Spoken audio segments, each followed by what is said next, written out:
Good evening and hello everyone. आप सभी का स्वागत है इस स्पेशल वेबिनार में जिसका नाम है meet the heroes, meet the covid heroes of ward 30। The Quint के माध्यम से हम इस वेबिनार का आयोजन कर आपको बताना चाह रहे हैं कि द क्विंट ने जो डॉक्यूमेंट्री बनाई थी जिसका नाम ही वॉर्ड 30 था और जिस वजह से हमने इस वेबिनार का नाम भी वॉर्ड 30 रखा है। तो क्या है वॉर्ड 30 और इस डॉक्यूमेंट्री को बनाते वक्त हम लोगों ने क्या महसूस किया, क्या देखा, क्या सीखा, ये सब हम आपसे आज इस वेबिनार के माध्यम से शेयर करने वाले हैं। और हमारे साथ जुड़ रहे हैं वॉर्ड 30 के कोविड हीरोज डॉक्टर साहिल मोरीवाला फिलहाल हमारे साथ में है और कोविड वॉर्ड 30 की हेड नर्स मंजरी साळुंके वो भी कुछ समय के बाद हमारे साथ जुड़ने वाली है। हालांकि फिलहाल महाराष्ट्र में वैक्सीनेशन का ड्राइव शुरू है और उसका काफी लोड है और उसी ड्यूटी में वो बिजी है, इसीलिए वो कुछ समय के बाद हमारे साथ जुड़ने वाली है। और वॉर्ड 30 में जो कोरोना संक्रमित मरीज थी मेघा शिंदे, वो भी इस वेबिनार में हमारे साथ जुड़ने वाली है। वो भी अपना एक्सपीरियंस शेयर करेंगी और इन कोविड हीरोज ने किस तरह से काम किया और एक मरीज होने के नाते उन्होंने कौन सी नजरिए से ये सब काम देखा, वो हमें बताने वाली है। तो सबसे पहले तो आपको बता दूं वॉर्ड 30 डॉक्यूमेंट्री जो है कई लोगों ने देखी होगी, लेकिन जिन्होंने नहीं देखी है उनके लिए मैं एक शॉर्ट इंट्रोडक्शन देना चाहता हूँ। Ward 30 is about the covid heroes of Kasturba Gandhi hospital. और ये वॉर्ड 30 महाराष्ट्र का पहला कोविड वार्ड था जो कि जनवरी 15 लास्ट ईयर 2020 में सेटअप किया गया था। और तब से लेकर अब तक यहाँ पर काम करने वाले डॉक्टर साहिल है, हेड नर्स मंजरी साळुंके है, वहां पर काम करने वाले helpers ward boys Nikhil Kamble, Kalpesh Vanel और कई सारे कर्मचारी नर्सेस है, हेल्थ वर्कर्स है जो हालांकि इस वेबिनार में हमारे साथ नहीं जुड़ सकते, उनका प्रतिनिधि डॉक्टर साहिल कर रहे हैं। लेकिन उन सभी की कहानी और किस तरह से इस पहले कोविड वार्ड में उन्होंने ये काम किया और एक ऐसी बीमारी से उन्होंने एक लड़ाई की, एक संघर्ष किया जिसके बारे में उन्हें कुछ भी नहीं पता था। ये कहना गलत नहीं होगा कि एक अदृश्य दुश्मन उनके सामने खड़ा था और उस दुश्मन से उन्हें लड़ना था। और इस पिछले एक साल में, इस पैंडेमिक के पूरे एक साल में हम सभी ने, पूरी दुनिया ने काफी चैलेंजेस को देखा, काफी कुछ सहा, काफी कुछ सीखा। लेकिन जब लॉकडाउन की वजह से हम सब लोग अपने घरों में बंद थे और घरों में कैद होने की वजह से हम इरिटेट हो रहे थे, परेशान हो रहे थे, डिप्रेशन में जा रहे थे, उस वक्त ये कोविड हीरोज उस वार्ड में किस तरह से ये जंग लड़ रहे थे, ये आज हम उनसे जानने की कोशिश करने वाली है। नमस्कार, मेघा शिंदे भी अभी जुड़ चुकी है हमारे साथ, जो कि पेशेंट रही है वॉर्ड 30 की। तो शुरुआत करते हैं हम डॉक्टर साहिल मोरीवाला जो हेड डॉक्टर थे और लगातार अब मुझे लगता है डॉक्टर एक साल से ज्यादा हो गया, 14 महीने हो गए आप उस वार्ड में काम कर रहे हो और आपने काफी करीब से ये इन सारी चीजों को देखा है। तो हम यही जानना चाहेंगे कि बहुत ज्यादा समय होता है, बहुत टास्किंग होता है और इतना समय आप उसी बीमारी के साथ जूझ रहे हैं, काम कर रहे हैं, ये कमिटमेंट आता कहाँ से है? पहले तो मैं टू क्विंट का थैंक यू कहना चाहूंगा और आपका थैंक यू कहना चाहूंगा मुझे इनवाइट करने के लिए और मुझे अपनी स्टोरी और मेरे एक्सपीरियंस से शेयर करने के लिए थैंक यू। अभी जो ये सिचुएशन था, जो हमारे सामने पैंडेमिक स्टार्ट हुआ, जिस इनिशियली हमने जो चाइना की स्टोरी सुनी, हमने इटली की स्टोरी सुनी, तो हम काफी एक तरह से डर गए थे ये सब स्टोरीज जान के, देख के। वेरियस डॉक्यूमेंट्रीज अबाउट इटली के आईसीयूज, जिस तरह पेशेंट्स आ रहे हैं, जिस तरह से आईसीयूज फुल है, पेशेंट्स को रखने के लिए जगह नहीं है। तो हम काफी अंदर से डर गए थे कि इंडिया जैसी कंट्री में अगर ऐसा कुछ सिचुएशन आ गया तो हम किस तरह से डील करेंगे, क्योंकि हमारी मेडिकल सिस्टम इतनी एडवांस नहीं है बाकी कंट्रीज के जितना।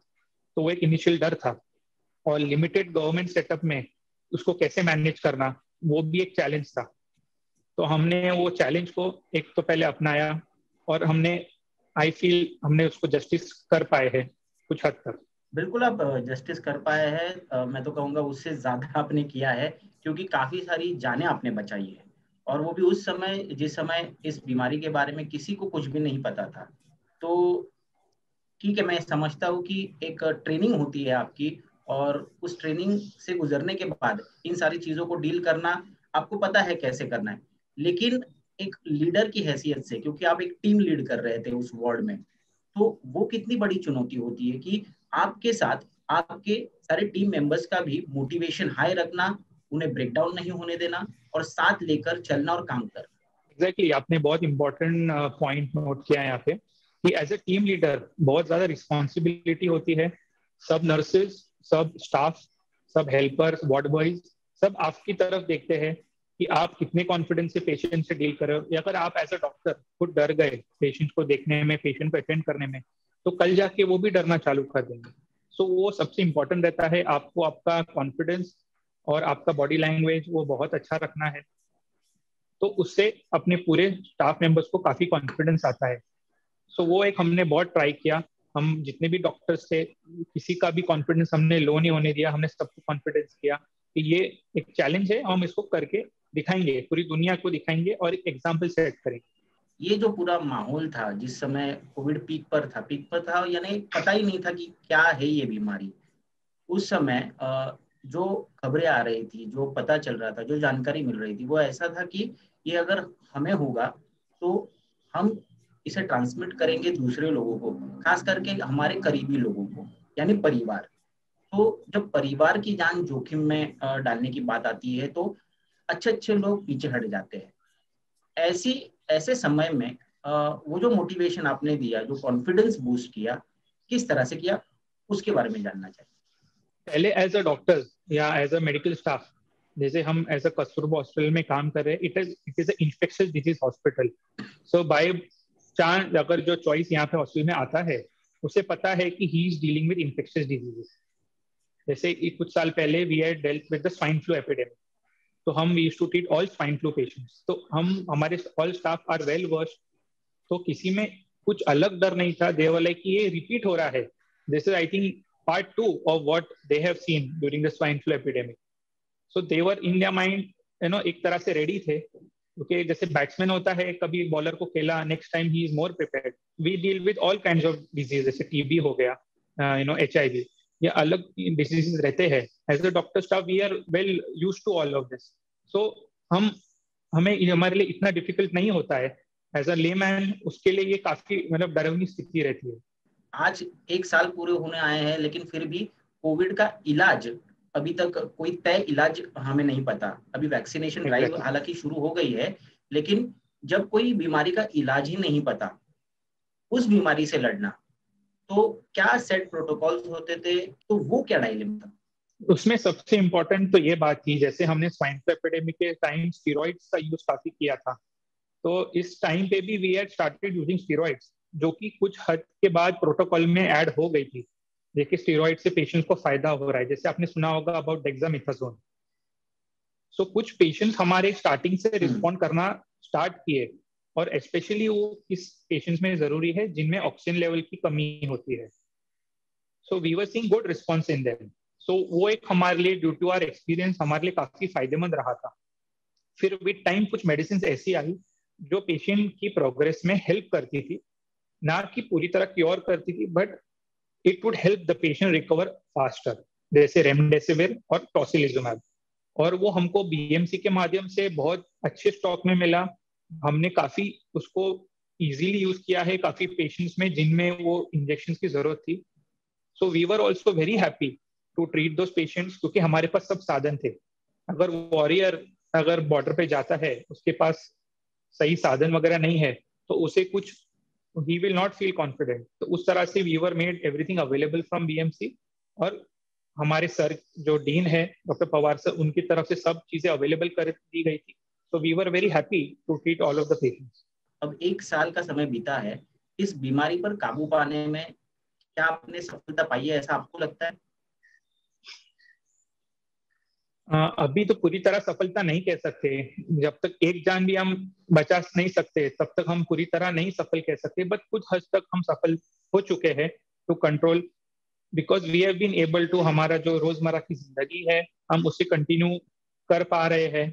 लोकल ट्रेन स्टार्ट हो चुकी है, तो एक हद तक हम अपनी नॉर्मल लाइफ हमने शुरू कर चुके हैं। But in a crowded city like Mumbai quite difficult. हम देख रहे हैं आंकड़े जो आ रहे हैं सामने आज, जो फ्रेश फिगर्स सामने आए हैं, पूरे देश का जो 75% कंट्रीब्यूशन है वो महाराष्ट्र और केरला से है। क्या लगता है आपको, मतलब महाराष्ट्र में ही इतने केसेस क्यों बढ़ रहे हैं? क्योंकि शुरू में जब आपने कोविड वार्ड नंबर 30 में काम शुरू किया था, उस समय भी महाराष्ट्र ही इस पैंडेमिक का एपिसेंटर बना हुआ था। जैसे मुंबई हुआ, पूना हुआ, वहीं से ये केसेस शुरू हुए और फिर देश भर में ये आंकड़े बढ़ने लगे, तो उसका एक अलग प्रेशर हुआ होगा उस समय।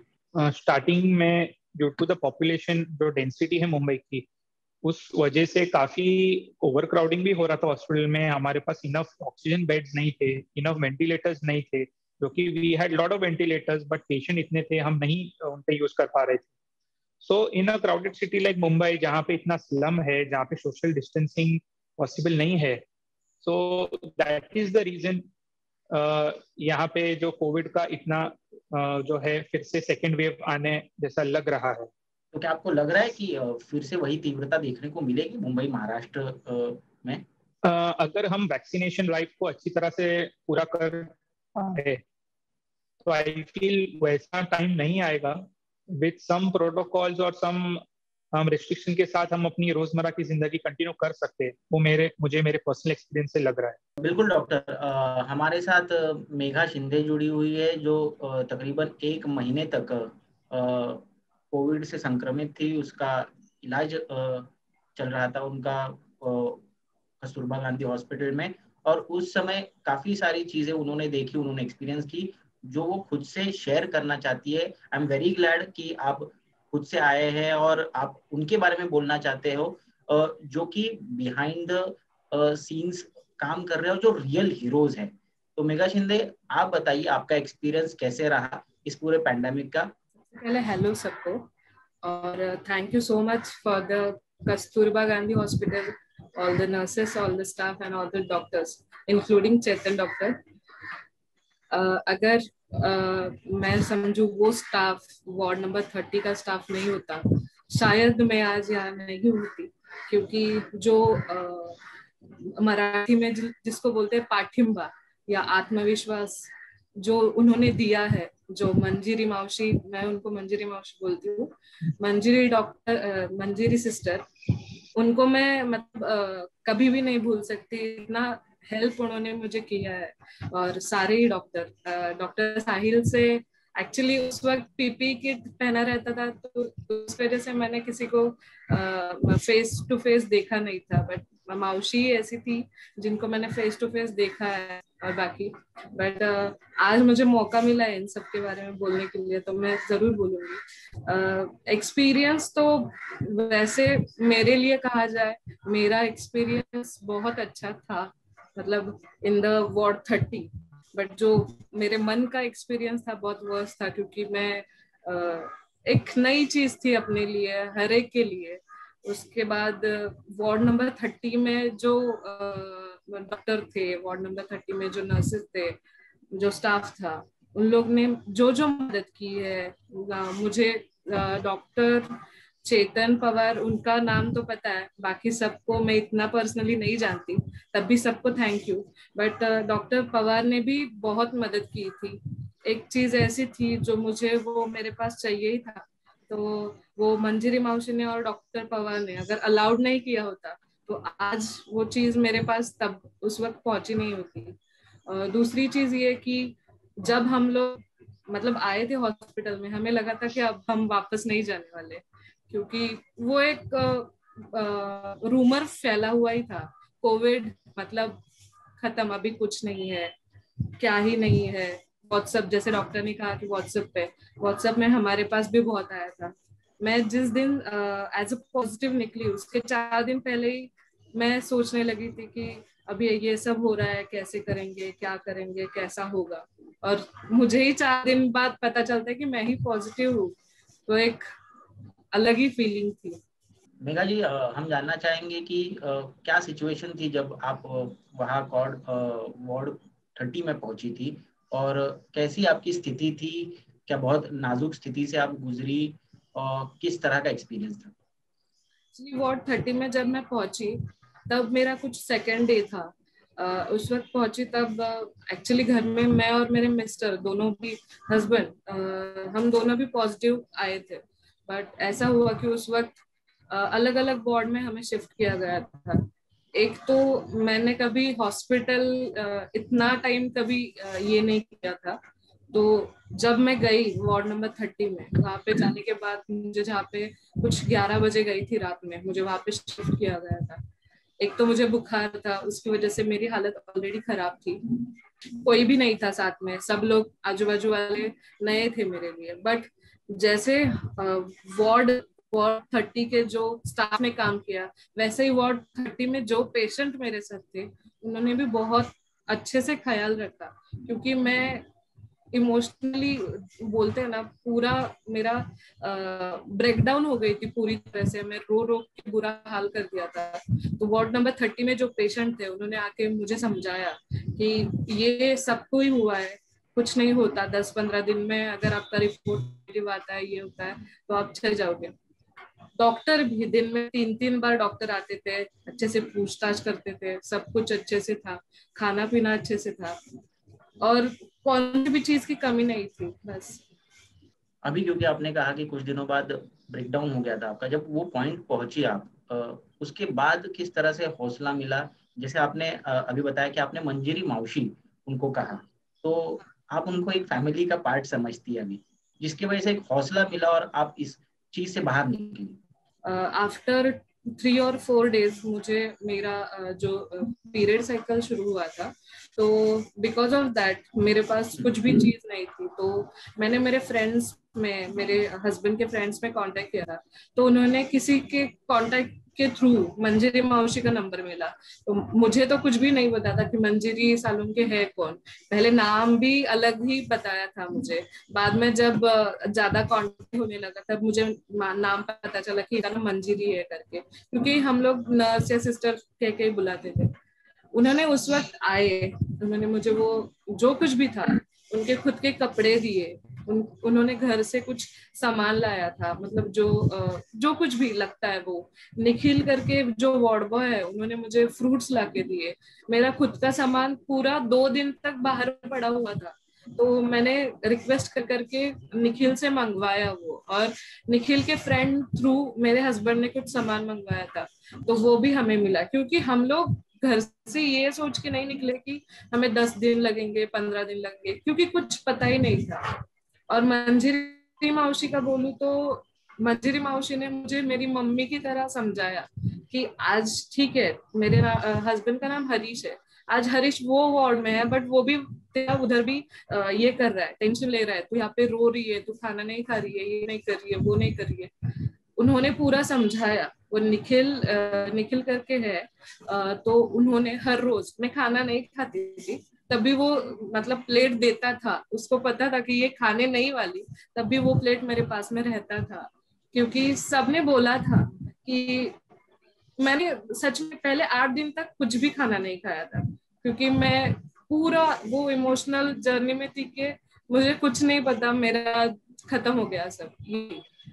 और थोड़े थोड़े दिन बाद मुझे थोड़ा सा फील होने लगा कि मुझे कुछ सिम्टम्स आ रहे हैं, कुछ ये हो रहा है, तो कुछ ऑक्सीजन लगाया था। फिर तो मंजरी मौसी ने आके मुझे समझाया है, अगर आज तो टेंशन लेगी, आज तो इधर कुछ नहीं खाएगी, आज कुछ नहीं करेगी, तो तेरा कुछ नहीं हो सकता।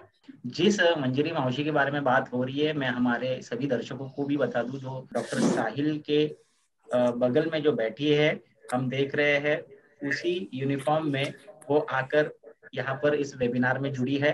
और इसका कारण मैं आपको बता दूं कि वैक्सीनेशन ड्राइव जो इतनी जोर शोर से शुरू हुआ है, उसकी ड्यूटी कर कर खत्म कर कर अभी ये यहाँ पर इस वेबिनार में लौटी है। नमस्कार मंजरी सालुंके जी, आपका स्वागत है इस वेबिनार में वार्ड 30 जिसका नाम हमने दिया है।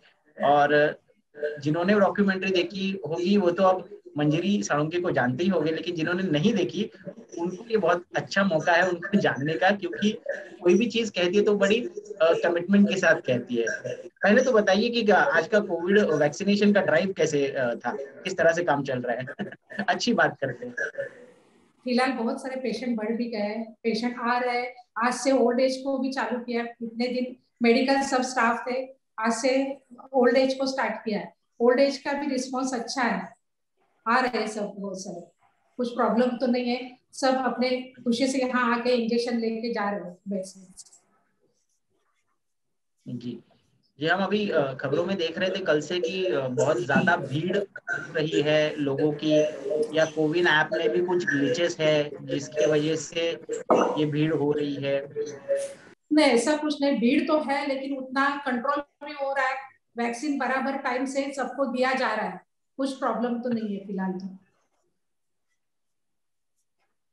जी, फर्स्ट फेज में सारे हेल्थ वर्कर्स को वैक्सीन दी गई थी, आई होप आपने भी ली चालू होगी है, हेल्थ वैक्सीन। वर्कर्स अभी भी आ रहे हैं, हेल्थ वर्कर्स, फिर बीच में अभी आज से ही ओल्ड एज को सबको स्टार्ट किया, हेल्थ वर्कर भी है और बीच बीच में सब ओल्ड एज भी आ रहे हैं, उन लोगों को भी सब वैक्सीन दिए जा रहे हैं।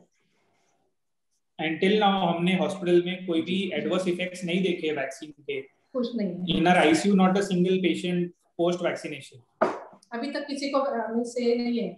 अभी मेघा जी बता रही थी कि ऐसी कुछ चीजों में आपने मदद की जो कि मतलब एक घर का व्यक्ति होता है जिसे हम इतने प्यार से ट्रीट करते हैं, उस तरह से आपने उन्हें ट्रीट किया, और वो आपको माउशी बोलती है, तो मासी बोलती है आपको। हाँ, तो सही। ये जो कमिटमेंट है काम के प्रति, ये कैसे आती है और ये हर रोज कैसे लाते हैं आप? मैं सब पेशेंट को अपना एक कोई रिलेटिव समझ के उनको हेल्प कर रही थी, वैसे उसमें से एक मेघना थी, लेकिन उसने मुझसे रिलेशन ऐसा है किया है कि एक मौसी है बोल के मेरे को और थोड़ा और नजीक अपना समझा है उसने, उसी से मुझे अच्छा लग रहा है। मेघा जी से और भी कई पेशेंट्स हैं जो अभी भी आपके संपर्क में है, ठीक होने के बाद वो घर जा चुके हैं, अभी अपनी नॉर्मल जिंदगी जी रहे हैं, उसके बाद भी आपके संपर्क में है, कॉल करते हैं आपको? नहीं, इतना टाइम नहीं मिला कि सब किसी का नंबर, और किसी को मैंने नंबर भी ज्यादा नहीं किया है, इसके लिए मेरे से इतना ज्यादा संपर्क में बहुत सारे कम है, तो उस टाइम में टाइम ही नहीं था, हम लोग इतने बिजी थे कि किसी को नंबर देना या किसी से नंबर ये करना हम लोगों को ये नहीं था, टाइम नहीं था। आज हम ये जो वेबिनार कर रहे हैं यहाँ पर, उसका मूल उद्देश्य ये था कि जिन लोगों को, जिन किरदारों को डॉक्यूमेंट्रीज में हमारे व्यूअर ने देखा, उनसे वो लाइव बातचीत कर सके, लाइव रूबरू हो सके, और डॉक्यूमेंट्री में हमने कुछ अंश दिखाया है आपके काम का, एक छोटा सा पार्ट दिखाया, लेकिन एक साल में every day was a challenge for you, और इस चैलेंजेस को आप फेस करते हुए अब आगे बढ़ रहे हो। तो और भी कई सारे सवाल लोगों के मन में है जो वो आपको पूछना चाहते हैं, क्योंकि इतने दिनों से आप लगातार काम कर रहे हो। तो ये डॉक्टर साहिल और साळुंखे मैडम, आप दोनों को है, आपने लास्ट छुट्टी कब ली थी? कजिन ब्रदर का शादी था, उस टाइम में मैंने 3 डेज लीव लिया था, उतना ही, क्योंकि लीव नहीं जाता है हम लोग। और अभी लास्ट मंथ में मेरा पैर का थोड़ा सा प्रॉब्लम हो गया था, ज्यादा पेन हो रहा था, तभी एक 8 दिन का लीव लिया था मैंने, वो भी ज्यादा सीवियर हो गया तभी मैंने एक 8 दिन का लीव लिया था, बस इतना ही। बाकी ये साल में हम लोगों ने पूरा कंटिन्यूस ड्यूटी किया है। बाहर घूमने, पिकनिक मनाने या ऐसे एक लेजर टाइम के लिए छुट्टी ली है कि नहीं आप? नहीं ले सकते, क्योंकि उसके बाद भी वैक्सीनेशन आ गया ना हमारे यहाँ पे, कुछ ना कुछ लोड सही लगता है चालू। फिलहाल अभी वैक्सीनेशन का ये चालू है। मैंने कुछ 2 वीक्स की लीव ली थी, मेरी शादी हुई है दिसंबर में, तो इसलिए मैंने अपनी 2 वीक्स की लीव ली थी। हाँ। तो काफी छोटा फंक्शन रखा था विद क्लोज रिलेटिव्स, क्योंकि कोविड का सिचुएशन था, और दिसंबर में थोड़े केसेस कुछ कम हुए थे, उस वजह से थोड़ा टाइम और स्कोप मिला छुट्टी लेने का, और उस वजह से ज्यादा शॉपिंग भी नहीं कर पाए कोविड की वजह से। We didn't go out much, थोड़ा सा जो किया छोटा किया, अच्छे से किया, बिकॉज़ वाइफ भी डॉक्टर है, वो ज्यादा प्रिकॉशन लेती है मुझसे। राजेश चूरी यहाँ पर पूछना चाह रहे हैं कि क्या आपको काम करते समय ये डिजीज जो है ये ट्रांसमिट होकर आपके घर वालों को अफेक्ट करेगी, आपके घर वालों की जान जोखिम में जाएगी, ये डर नहीं लगा? और इस डर पर आपने कैसे काबू पाया और इसको कैसे डील किया इस सिचुएशन को? हम लोगों ने ऐसा मन में नहीं सोचा कि हम लोग यही सोच रहे थे कि हम लोग दूसरा पेशेंट को अपने घर की इनका हम लोग खुद ख्याल रखते थे। हम लोग यहाँ से जाते टाइम यहीं से बात बीत लेके कपड़ा चेंज करके फिर घर जाते थे। घर जाने के बाद में सैनिटाइज करते थे जिससे कि हमारे घर वालों को हमारा हॉस्पिटल का इन्फेक्शन ना हो सके, इसका केयर हम लोग खुद लेते थे। और घर जाने के बाद में भी हम लोग सैनिटाइज करके फिर एक बार नहा के हमारा बैग सब चीज हमारा अलग से रखते थे हम लोग, कि जो कि हॉस्पिटल से जाने के बाद में वही चीज घर में इधर उधर नहीं होना चाहिए, घर वालों को नहीं इन्फेक्शन होना चाहिए, ये सब ख्याल हम लोग रखते थे। 3-4 मंथ्स तो हम हॉस्पिटल में जो रूम प्रोवाइड किया था डॉक्टर्स के लिए हम वहीं रहे, और जो टाटा जी के फंड से हमें जो टिफिन आते थे हमने वही खाना खाया है अराउंड 3-4 मंथ्स, और घर का खाना भी नहीं खाने मिला 3-4 महीने।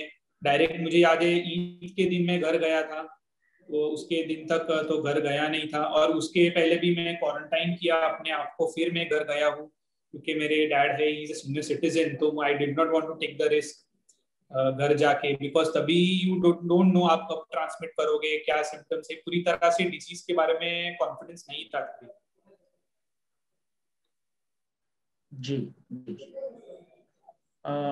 हमारे साथ यहाँ पर अरिंदम जुड़े हैं और उनका एक फॉरवर्ड लुकिंग सवाल ये है। पहले तो वो कह रहे हैं कि thank you for the service which you are giving to the society, और उनका सवाल ये है, वो जानना चाहते हैं कि सोसाइटी में ऐसा कौन सा चेंज आना चाहिए in terms of mindset of the people और एजुकेशन के बारे में, ताकि नेक्स्ट टाइम अगर ऐसी कोई पैंडेमिक्स की सिचुएशन आती है या कोई ऐसी डिजीज आती है तो उससे हम बेटर तरीके से डील कर सके।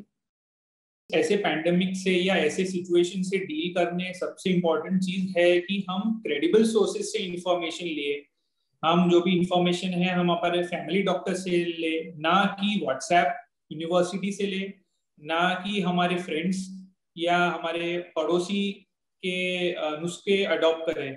वो सबसे इम्पोर्टेंट है, because many people have lost their lives because of such false information. और बहुत लोग डिनाइल में रहते थे कि मुझे कोविड नहीं है या मुझे कोविड सिम्टम नहीं है, they would come very late to the hospital. तो बहुत लोगों ने अपनी जाने गंवाई है या बहुत लोगों ने प्रोलॉन्ग स्टे किया है हॉस्पिटल में इस वजह से। So trust your doctor, trust the government, trust the credible medical sources, not WhatsApp. Mishra है जो पूछना चाह रही है कि कई बार देखा जाता है कि ऐसे टेंस्ड सिचुएशन में पेशेंट के रिलेटिव जो है वो हाइपर हो जाते हैं, कई बार वो फिजिकल भी हो जाते हैं, जिसका उल्लेख आपने डॉक्यूमेंट्री में भी किया था। तो जब आप पर हमले होते हैं और इस सिचुएशन में आप किस तरह से रिएक्ट होते हो, आप क्या क्या करते हो, और उसके बाद भी आपको उस पेशेंट को ट्रीट भी करना है और बाकी सारे पेशेंट्स को भी ट्रीट करना है, वो पूरी सिचुएशन कितना गहरा असर डालती है एज एन हेल्थ वर्कर आप पर? फर्स्टली आपको इस सिचुएशन में सबसे पहले काम रहना है as a doctor, as a medical force हम पहले काम रहना है। और secondly we have to look towards the patient. Relative में be under influence of emotions, वो इमोशन में परेशान है, उनके पेशेंट के लिए परेशान है, तो उसे भी समझना है, उसे से भी बात करनी है, उसे भी कॉन्फिडेंस देना है, दिलासा देना है। एक बार वो उससे डील किया जाए फिर पेशेंट से भी डील करना है। बिकॉज ऐसी सिचुएशन जो कोविड का था, रिलेटिव ज्यादा घबराए थे than the patient, so it was important to teach the relative as well as the patient. पहले रिलेटिव को ज्यादा समझाना पड़ता था कि तुम मत घबराइए, तो ये लोग ले जाएंगे, तो फिर पेशेंट को भी हम लोग को समझाना पड़ता था कि आप ठीक हो जाएंगे, टेंशन मत लेना। क्योंकि उस टाइम में पेशेंट रिलेटिव्स को पेशेंट को मिलने नहीं देते थे। एग्जैक्टली। तो उस टाइम में हम लोग ही उनके रिलेटिव्स बन के हम उनको सपोर्ट देते थे कि हम लोग है, आप अच्छे हो जाएंगे। यही हम लोग उनको सपोर्ट देके, उनको अच्छे होने के होप्स देके, उनको घबराने ना घबराए, वही हम लोग ये करते थे कि आप घबराइए मत। घबराने से और भी ज्यादा ये होता है, बहुत सारे पेशेंट ऐसे हो गए डर से ये हो गए, तो ये नहीं होना चाहिए। इसके लिए हम लोग पेशेंट को पहले ज्यादा उनको मॉरल सपोर्ट देते थे। कि ऐसा मत घबराइए कि आप अच्छे हो जाएंगे। फिर बाद में रिलेटिव्स को भी हम लोग समझाते थे कि आप पेशेंट को फोन करके ज्यादा डिस्टर्ब मत कीजिए, अच्छा हो जाएंगे। आप भी पेशेंट रिलेटिव्स को भी हम लोग बोलते थे कि आप पेशेंट को जब भी फोन करेंगे तो उनको पॉजिटिव यही देना है कि आप अच्छे हो जाएंगे। बिल्कुल कभी कभी पेशेंट रिलेटिव्स पेशेंट को फोन करके आप कैसे हो, आपको ये होता है, वो उससे पेशेंट और भी डर जाता है। तो हम लोग रिलेटिव्स को भी वही समझाते थे कि आप जब भी फोन करेंगे तो उनको पॉजिटिव यही देना कि आप अच्छे हो जाएंगे। से हम लोग भी पेशेंट से भी वैसे ही पॉजिटिव का ये करते थे कि आप अच्छे हो जाएंगे। आप सिर्फ जितना डॉक्टर्स का हम लोग दवा दे रहे जो है वही फॉलो कीजिए, बाकी आप अच्छे हो जाएंगे, वही हम लोग उनको सलाह देते। क्योंकि हमारे साथ जो पेशेंट रही है मेघा शिंदे भी है, हम उनसे पूछना चाहेंगे कि ऐसे जो पेशेंट्स है या पेशेंट के रिलेटिव्स है जो बहुत हाइपर हो जाते हैं, जो हाथ उठाते हैं हमारे फ्रंटलाइन वर्कर्स पर, तो आप क्या बताना चाहेंगी?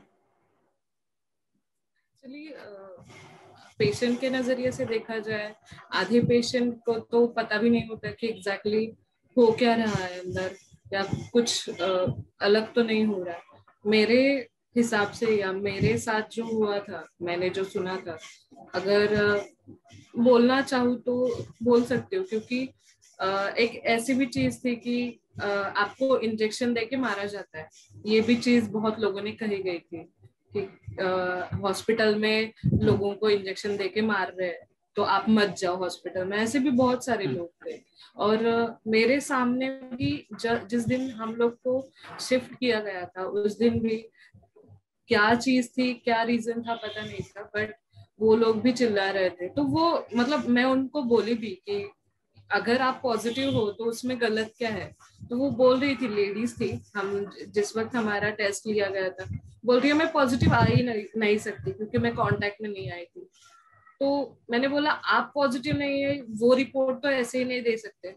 तो एक रिपोर्ट का भी था कि रिपोर्ट भी मतलब झूठ के दे रहे हैं, वो ओरिजिनल रिपोर्ट्स नहीं है, हम पॉजिटिव ही नहीं आ सकते। तो ये सब चीजें गलत है मेरे नजरिए तो। डॉक्टर साहिल, इस प्लेटफॉर्म का उपयोग कर क्या आप सरकार को अपील करना चाहेंगे कि ऐसे जब केसेस होते हैं, मुझे तो ये सब सुन के ऐसा लग रहा है कि बीमारी से लड़ना जितना बड़ा चैलेंज है आपके लिए, उतना ही बड़ा चैलेंज है फॉल्स इंफॉर्मेशन से लड़ना, क्योंकि लोगों में जानकारी सही तरीके से नहीं जाती या गलत जानकारी दी जाती है, रूमर्स उन तक पहुंचते हैं और वो कुछ ऐसा सोचने लगते हैं जो कि उनको गुस्सा देता है।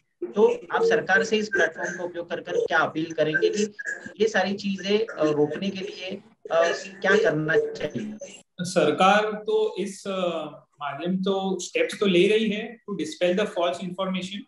सेकेंडली, कुछ मीडिया हैंडल्स जो है गवर्नमेंट के, दे कैन डू दिस के फॉल्स इंफॉर्मेशन को पॉइंट आउट किया जाए और लोगों को बताया जाए कि ये सब जो फॉल्स इंफॉर्मेशन है व्हाट्सएप पे आ रहा है या सो एंड सो वेबसाइट्स पे है तो वो गलत है, और जो हम इंफॉर्मेशन दे रहे हैं उसे फॉलो किया जाए।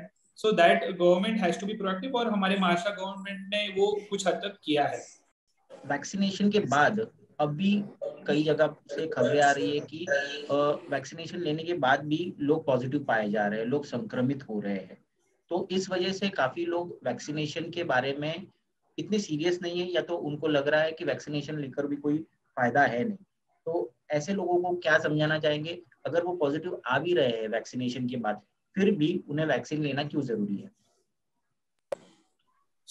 हमें यहाँ पे एक बहुत इंपॉर्टेंट बेसिक कॉन्सेप्ट समझना पड़ेगा कि वैक्सीन का रोल क्या है इस पैंडेमिक में।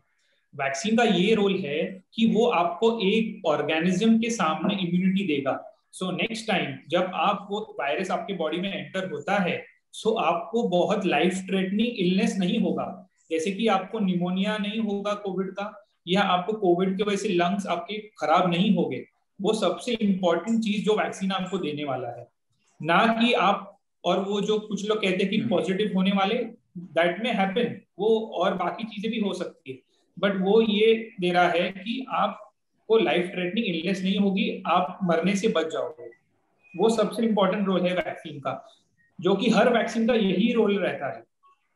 सीरियसनेस नहीं रहेगा, जो अभी जो सीरियसनेस रहता वैसे सीरियसनेस नहीं रहेगा कि जो पेशेंट एकदम सीरियस है वैसे नहीं रहेगा। फॉर एग्जाम्पल मैं आपको बताऊं, अगर मैं क्रिकेट खेल रहा हूँ और मैंने एक पर्टिकुलर ब्रेट ली की बॉलिंग खेली, next time I will play him better. Same example से जैसे बॉडी एक बार फेस कर लेगा virus, second time it will fight better and stronger. बिल्कुल डॉक्टर, क्योंकि खबरें आ रही है नए स्ट्रेन्स की, नए वायरसेस की, और म्यूटेशन भी हो रहा है, तो क्या आपको सच में लगता है, और as an health worker are you prepared कि अब अगर ऐसा कुछ होता है और सेकेंड वेव आती है और तीव्रता उतनी बढ़ती है, तो पूरे हेल्थ इंफ्रास्ट्रक्चर पर कितना प्रभाव होगा, कितना परिणाम होगा? क्या हमारा हेल्थ इंफ्रास्ट्रक्चर उसके लिए तैयार है? एज यूजुअल कोई भी वायरल इन्फेक्शन रहता है, उसके नए स्ट्रेन्स आते हैं। जैसे इन्फ्लुएंजा वायरस के साथ हुआ था, जब वो म्यूटेट होकर स्वाइन फ्लू वायरस में टर्न आउट हुआ, वैसे कोई भी वायरस के साथ इस म्यूटेशन हो सकते हैं। तो उसके लिए सबसे इम्पोर्टेंट ये है कि हम वैक्सीनेशन और सोशल डिस्टेंसिंग का माध्यम अच्छे से फॉलो करें, तो उस वजह से we can stop the transmission of the virus. और अगर नया वायरस आया भी, आई थिंक फिजिकली तो हम प्रिपेयर्ड है, बट मेंटली हम थोड़े अभी भी थके हुए लग रहे हैं इसे डील करने में। बट अगर कुछ ऐसा सिचुएशन आया, यस हम उससे डील कर लेंगे। होपफुली फिंगर्स क्रॉस्ड ऐसा कुछ हो नहीं। जी, आप बोल तो रहे हैं कि डील कर लेंगे। सिद्धेश गुप्ता हमारे दर्शक है जो यहाँ पर पूछ रहे हैं कि इतना टास्किंग आपका काम है, इसे ब्रेक लेकर और अपना ध्यान डाइवर्ट करने के लिए आप कौन सी चीजें करती है? मतलब कोई पास टाइम खाली वक्त हो तो आप क्या करते हो खुद को खुश रखने के लिए? फैमिली में हम लोग सिस्टर आप बताइए। हाँ, हम हमारे फैमिली अभी यहाँ से होने के बाद में घर के फैमिली में जब जाते हैं, उसी उनके इसमें हम लोग खुश रहते हैं। उनको उतना जितना टाइम देंगे वो लोग भी खुश रहते हैं, हम लोग भी अच्छा लगता है कि चलो उतना हम लोग यहाँ का भूल जाते हैं सब थोड़ा टाइम के लिए जब घर जाते हैं। और जब एक बार ड्यूटी पे आ जाएंगे तो फिर हम लोग पूरा घर को एक करके, यही हम हमारा परिवार, पेशेंट, डॉक्टर, सब अपने सर्वेंट्स, यही हमारा परिवार समझ के हम लोग रहते हैं। Doctor you? और पास टाइम में हम अपना नॉलेज अपडेट करते हैं, मेडिकल जर्नल्स है, क्रिकेट देखना बहुत पसंद करता हूँ, फुटबॉल देखना पसंद करता हूँ, और हमारे जो फ्रेंड सर्कल है उसमें उनके साथ थोड़ा टाइम स्पेंड करना, यही हमारा आउटलेट है और अच्छा लगता है। ये सवाल थोड़ा अटपटा लगेगा आपको, लेकिन क्या हमेशा से आप इस प्रोफेशन में काम करना चाहते थे? हाँ, हम लोग को अच्छा लगता है, किसी सेवा करने में मुझे तो अच्छा लगता है।